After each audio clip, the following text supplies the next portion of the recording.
Welcome to JD Clips. Please enjoy the short versions of our famous videos and keep learning. And don't forget to subscribe. अब ये बताएं कि साहब ये बड़ा हंगामा हुआ, ट्रंप का उद्घाटन हुआ, ट्रंप ने 100 एग्जीक्यूटिव ऑर्डर्स चेप दिए और बात है तो वो आपको पता ही वो करता ही है और उसका रेजिस्टेंस भी शुरू हो गया विद इन अमेरिका। हाँ जी, और भी कुछ बोलने में तो उनका आगा पीछा तो सोचता ही नहीं अगला क्या बोल रहा है, तो वो तो चलता रहेगा। लेकिन जब एक चीज़ मैंने देखी उसकी भी आप चर्चा कर लें, लेकिन सबसे पहले जो मैं आपसे ये पूछना चाहता हूँ कि साहब हमने एक फ़ोटो देखी कि डॉक्टर जयशंकर जो थे, वो ट्रंप जहाँ खड़ा था उसके ठीक सामने बैठे हुए थे। जी। फ्रंट रो में और हेड्स ऑफ स्टेट के बीच में, बिल्कुल ठीक सामने। फिर वो शहबाज शरीफ साहब ने उनको ट्विटर पे फिर से बधाई दे दी। अब ट्विटर उनके यहाँ बैन है, फिर भी बधाई दी वीपीएन से। हाँ, वीपीएन वो इलीगल काम करते वीपीएन से ट्विटर ऑपरेट करते। जब जीता था ट्रंप तब भी बधाई दी थी, अब फिर बधाई दे दी वही वीपीएन के थ्रू। और हमें ये बताया गया, जो कि मजाक चल रहा है पूरे पाकिस्तान में, कि साहब उनके दो जो बड़े आला हजरात हैं, यानी कि एक तो उनके वजीर दाखिला हैं उनके, यानी होम मिनिस्टर मोहसिन नकवी, जो कि पाकिस्तान क्रिकेट बोर्ड के भी अध्यक्ष हैं। जी। वहाँ तो अध्यक्ष जो है वो प्राइम मिनिस्टर अपॉइंट करता है। अब कहते हैं कि साहब कि वो भी गए थे साहब, वो इनॉग्रल बॉल में थे, उनके फोटो भी आए साहब। तो वो फोटो जो थे वो आया उनका कि यूके की एक्स प्राइम मिनिस्टर के साथ में, और बिलावल साहब का भी फोटो आया, वो लाइन में लगे हुए थे। बाद में पता चला कि वो जो इनॉग्रल बॉल थी, जिसमें आपने पन्नू को भी देखा होगा, तो ये इनॉग्रल बॉल में टिकट खरीद के लोग शामिल हुए थे। तो इन लोगों ने टिकट खरीदे और वहाँ गए और बड़ी कोशिश की कि साहब किसी के भी साथ में, ट्रंप एडमिनिस्ट्रेशन के किसी भी इम्पोर्टेंट आदमी के साथ में उनकी एक फ़ोटो आ जाए।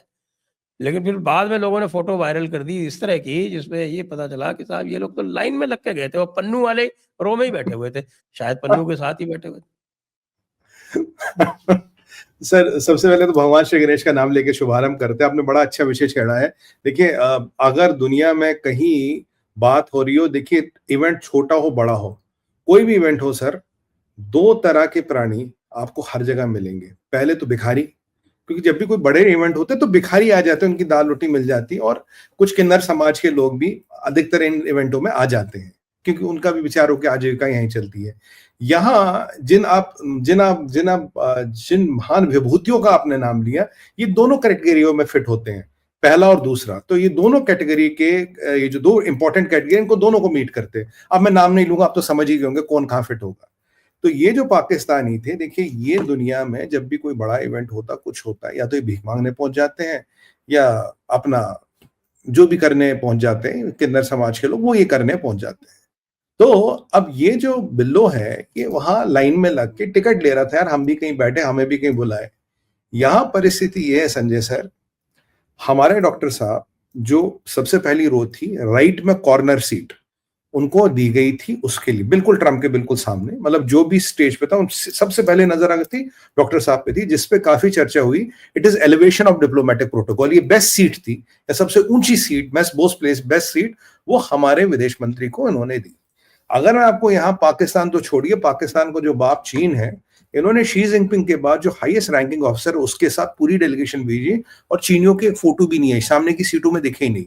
डॉक्टर साहब पहली सीट में थे, जापान के विदेश मंत्री तीसरी सीट में बैठे थे, तीसरी लाइन की सीट, तीसरे रो में बैठे थे, तीसरे रो में, बिल्कुल, और बीच की सीट में थे।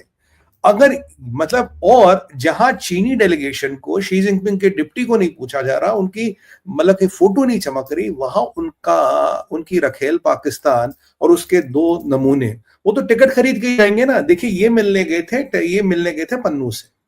और आपने कहा ब्रिटिश की एक्स प्राइम मिनिस्टर की बात करूं, मैं आपको याद दिलाऊं, जब ट्रंप लास्ट टाइम ब्रिटेन गए थे, तो उन्होंने दो चीजें बोली थी। एक बोला था वो जो है ना पाकिस्तानी मेयर, क्या नाम है उसका, साजिद खान या जो भी नाम है उसका, खान जो है, उसको बोला था स्टोन हार्टेड लूजर, और टेरेसा मे को इसने फूलिश बोला था। तो अब ये अगर टेरेसा मे के साथ बैठे थे जो एक्सपर्ट, तो मैं आई वोंट बी सरप्राइज, क्योंकि ऐसे लोग उनके साथ ही बैठते। मैं ट्रंप की शब्दावली बोल रहा हूँ, ये मेरी शब्दावली नहीं है। तो ये जाके बैठे थे अपने अलायंस पार्टनर पन्नू के साथ, पन्नू भी वहां बैठा था, ये भी वहां बैठे थे, क्योंकि दोनों का भविष्य खतरे में आ गया, दोनों की का दाना पानी बंद हो रहा है, दोनों का काम खत्म हो रहा है। देखिए, ट्रंप के आने से पहले जो रिपब्लिकन सेनेटर ने एक अधिवेशन चलाया था, जो पाकिस्तान को most important non strategic most important non NATO ally का दर्जा जो था वो रिवोक कर दो, वो हो गया। ट्रंप ने लास्ट टाइम में इनको मिलिट्री एड बंद कर दिया था। अब जो F-16 के अपग्रेड की बात हो रही थी वो नहीं होगा। IMF में कर्जा मिलने पे प्रतिबंध आ गया। तो ट्रंप के आने के बाद इनकी सितारे और गर्दिश में जाएंगे। और ट्रंप को सच चाहिए बलोचिस्तान ये नहीं देंगे तो उन्हें वो बलोच लोग दे देंगे। क्योंकि अगर आप ट्रंप की पूरी रूपरेखा देखें तो उसने पूरी ईरान की घेराबंदी करने का कार्यक्रम तो शुरू कर दिया। वो मैं अब आगे उस पर बात करेंगे, सऊदियों से भी बात हुई है, इजराइल से भी बात हुई है, इस परिप्रेक्ष्य में वो सब मैं उस पर बात करेंगे। तो ऐसे में पाकिस्तान की ज्यादा यूटिलिटी उसके पास रहती ही नहीं है। तो पाकिस्तान तो बस वहां गया, अपना फोटो वोटो खिंचवा लिया उन्होंने, भाई हम भी खड़े थे यहाँ पे। मतलब जो, और उसके बाद मैं मार्को रूबियो की बात करूंगा। कल मार्को रूबियो ने क्या किया, सबसे पहला अपना इंटरनेशनल जो उन्होंने 1-to-1 बायलैटरल किया डॉक्टर जयशंकर के साथ किया। पूरी दुनिया में 200 प्लस कंट्रियों में जो सबसे पहला विदेश मंत्री जिनके साथ उन्होंने बायलैटरल किया, डॉक्टर जयशंकर। दूसरा फर्स्ट इंटरनेशनल जो उनका एंगेजमेंट था वो था क्वाड के फॉरेन मिनिस्टर्स के साथ, जहां ऑस्ट्रेलिया के विदेश मंत्री थे, जापान के थे डॉक्टर साहब तो ही, और मार्को रूबियो अमेरिका के हो गए। इन्होंने किया और उसकी फोटो बाकायदा इन्होंने ट्वीट की। तो अमेरिका जो एक सिग्नल दे रहा है, भारत को एक हाई टेबल दे रहा है, भारत को एलिवेट कर रहा है। और एक इंपॉर्टेंट चीज यहां बहुत जरूरी है कहना सर, जब कांग्रेस का राज होता था, आप देखिए 20-30 साल पहले, इंडिया पाकिस्तान एक ब्रथ में, India Pakistan painting with the same, India मतलब दाएं बाएं, इंडिया पाकिस्तान। फिर धीरे धीरे जब मोदी जी आए तो मतलब इंडिया और पाकिस्तान, धीरे धीरे पिछले 5-6 सालों में ये हो रहा था चाइना इंडिया। बीच में यूपीए के टाइम में इसको चिंडिया भी कहते थे, चाइना इंडिया का कॉमन फॉर्म निकाला था। आज मोदी जी के नेतृत्व में, डॉक्टर जयशंकर साहब के नेतृत्व में पहली बार ऐसा हुआ, इंडिया यहाँ है, चाइना यहाँ है। इंडिया चाइना भी अब आप एक ब्रेथ में नहीं ले सकते, they are not same. India का स्टेचर यहाँ है, चाइना का आज स्टेचर यहाँ है, ग्लोबल स्टेज पे, वर्ल्ड स्टेज पे। आप इसको एक नॉर्मल पोडियम या फोरम मत समझिए, ये जियोपॉलिटिक्स का सबसे बड़ा स्टेज था। वहां दुनिया के हर एक बंदे की नजर थी सर। यूके वाले मिसिंग थे, जर्मनी वाले मिसिंग थे, फ्रांस वाले मिसिंग थे, मतलब ऐसे जो उनके खास पार्टनर है, साउथ कोरिया वाले नहीं दिखे। जो इनके खास पार्टनर थे उन सबको दरकिनार करते हुए डॉक्टर जयशंकर और भारत का जो सम्मान हुआ है, चाहे वो फर्स्ट मीटिंग हो, फर्स्ट बायलैटरल हो, फर्स्ट फॉरेन मिनिस्टर का एंगेजमेंट हो, सिटिंग अरेंजमेंट हो, एवरीवेयर अमेरिका आपको कह रहा है कि भाई हम नेगोशिएशन करने को तैयार हैं। देखिए आजकल जियोपॉलिटिक्स में आपको ये नहीं मिलता आप डिजर्व क्या करते हैं, आपको ये मिलता आप नेगोशिएट क्या कर सकते हो। हम नेगोशिएट करने को तैयार है। और मैं दर्शकों को यहां बता दूं, आप ओबामा और बाइडेन के 2 टर्म थे, उससे पहले चाइना के नंबर देखिए, उसके बाद चाइना के नंबर देखिए। 8 साल में बरकत हुसैन ओबामा ने दुनिया भर की वेल्थ चाइना के दरवाजे पे लाके रख दी। चाइना के लिए पूरे दरवाजे खोल दिए उसने, क्योंकि उसको खुंदक थी अमेरिका से, उसको खुंदक थी क्रिश्चियनों से, उसको खुंदक थी कि मेरे बाप के साथ अच्छा ट्रीटमेंट नहीं हुआ, मैं मुसलमान हूं, मुझे अच्छी तरह से लोग नहीं मानते। जबकि वो अलतकिया बोलता मैं प्रैक्टिसिंग क्रिश्चियन हूं, वो तो खैर बकवास करता हूं। बट प्रॉब्लम ये है कि जब चाइना ने 8 सालों में अपना काया पलट लिया, मुझे लगता भारत के पास वो अवसर अभी है। 4 साल, मोदी जी के पास पूरे 5 साल, लगभग पौने 5 साल है, ट्रंप साहब के पास 4 साल है। तो इन 4 सालों में, और आने वाला है उसके बाद भी वेनेसी आएंगे, इन 4 सालों में भारत के पास वो अपॉर्चुनिटी है, भारत कहीं का कहीं निकल सकता है। और अगर हमने आने वाले 4 साल फिर रिपब्लिकन रहे, वेनिस के साथ भी, वांस के साथ भी हमारे अच्छे संबंध रहे, तो हो सकता है कि 8 साल में भारत में वही दौर आएगा जो चाइना में ओबामा के टाइम में आया था। बट यह ओबामा का भी इरादा खराब था और चाइना का भी इरादा खराब है। यहाँ फर्क ये है, हमारा इरादा भी अच्छा है, अमेरिका का भी इरादा अच्छा है, ट्रंप भी राष्ट्रवादी, मोदी जी भी राष्ट्रवादी है। अगर इस चीज का अपॉर्चुनिटी का फायदा उठाया जाए, बहुत क्लियर स्टेज पे, दुनिया के स्टेज पे आपको सिग्नल है, आप आओ सर। जहां यूके, फ्रांस, जर्मनी को पूछा नहीं जा रहा, जहां साउथ कोरिया को कोई नहीं पूछ रहा, वहां इन भिखारी पाकिस्तानियों को और वो कंगलिस्तान वालों को कौन पूछेगा? ये जो होता है, ये तो टिकट लेके बैठने वालों में पन्नू के साथ गुफ्तगू कर रहे होंगे बैठ के। तो आपने एलआई पन्नू से मिलने गए थे ना, इनको वहां किसने बुलाया? ये तो एलआई पन्नू से मिलने गए थे। अब ये सवाल ये कि जहाज में ये प्राइवेट जहाज लेके गए थे या इकोनॉमिक क्लास की टिकट लेके गए थे? उसमें भी सवाल ये किसका क्रेडिट कार्ड चुराया था। देखिए क्रेडिट कार्ड में भी पैसे नहीं होंगे उनका, वो भी किसी गोरे वोरे का क्रेडिट कार्ड चुरा के एयरलाइन को पैसे दिए होंगे। तो आपने एक पीछे कार्टून भी देखा होगा संजय सर, एक पाकिस्तान एयरलाइंस को शायद यूरोप में फिर से इनको बैन कर दिया गया था यूरोप फ्लाई करना, अलाउ कर दिया। तो इन्होंने एक ऐसा ऐसे निकाला पोस्टर, एक Eiffel Tower, we are coming. मैंने कहा अरे 9/11 9/11 वो टोवा टोक देंगे।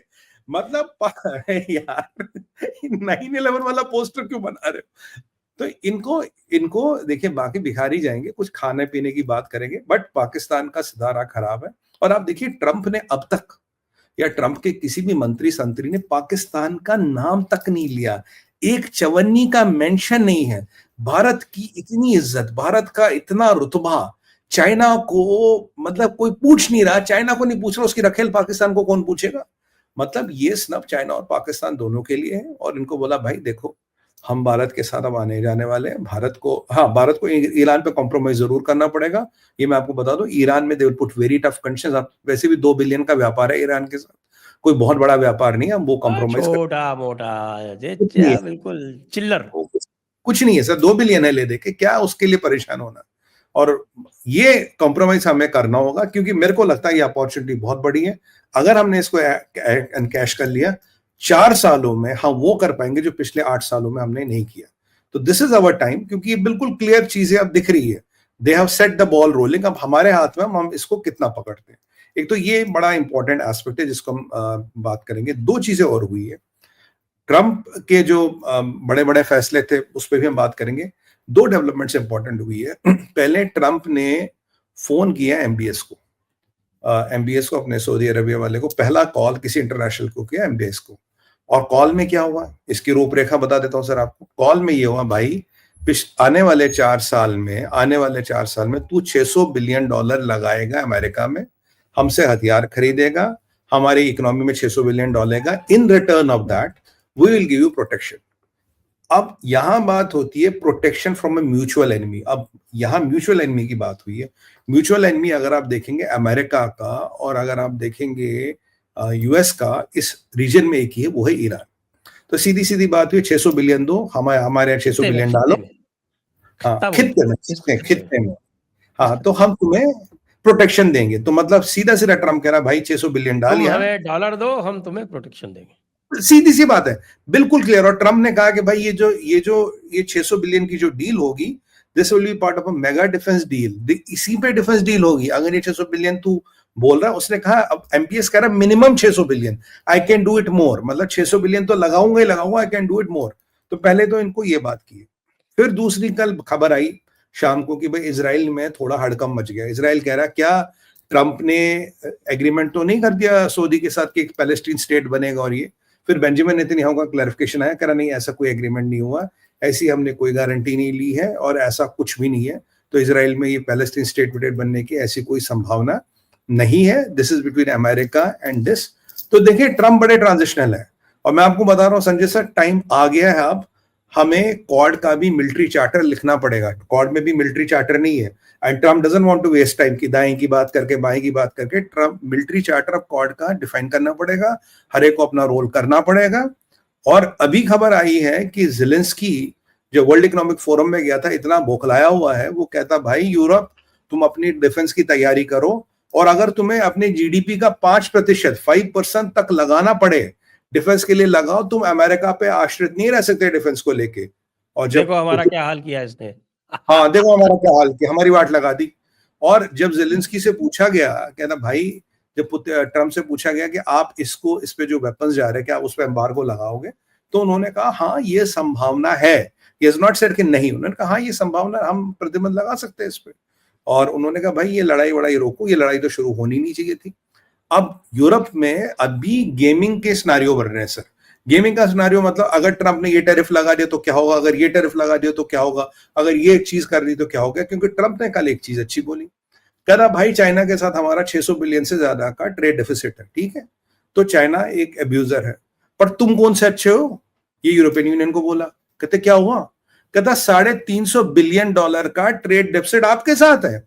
हम आपसे खरीद रहे, ना हमसे गाड़ियां खरीद रहे हो, ना हमारा फ्रूट खरीद रहे हो, ना हमारा टेक्सटाइल ले रहे हो, ना स्टील ले रहे हो, ना एल्युमिनियम ले रहे हो। तो भैया एक बार बताओ, हम अरे तो तुम्हें भाई साढ़े वो तो वो जो गाड़ियां बनाते हैं वो तो ट्रांसजेंडर गाड़ियां बनाते थे अभी तक, तो कौन खरीदता उनसे?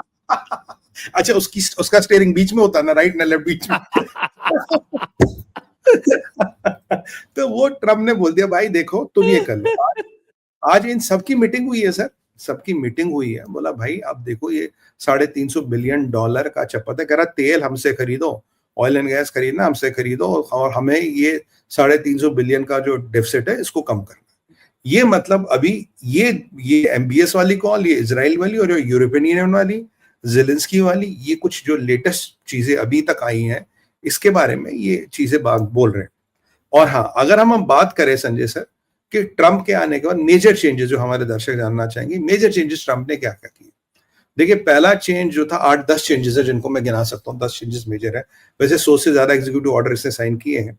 अब फर्स्ट मेजर चेंज है कि भाई बॉर्डर पे जो मैक्सिको का, यह इमरजेंसी कर दी है। 10,000 ट्रूप्स को डिप्लॉय हो गए हैं, 1,500 यूएस मरीन्स और डिप्लॉय होंगे। तो वहां करीब करीब जो बॉर्डर की फेंसिंग वगैरह उसको फटाफट रिपेयर किया जाएगा। चार पार्ट ऐसे हैं जिनको मतलब जहां से ये सारे इलीगल्स आते थे उनको फौरन दे बेशतर रिपोर्ट रिपेयर किया जाएगा। वहां इनकी परमानेंट डिप्लॉयमेंट होगी यूएस मरीन्स की, और कोई भी इन्फिल्ट्रेशन का अटेम्प्ट जो है अब थ्वाट किया जाएगा। पहला बात, एक ऐप होती थी इनके यहाँ जिसमें आप ना कहते मैं इलीगलों में आना चाहता हूँ, बॉर्डर वाला कहता अच्छा नाम पता नहीं अंदर घुस जा, उस ऐप को डिसबैंड कर दिया गया है। दूसरा इंपॉर्टेंट चीज है, ये जितने भी मैक्सिको के ड्रग कार्टेल्स हैं इनको टेररिस्ट ऑर्गेनाइजेशन, आतंकवादी संगठन घोषित कर दिया गया है।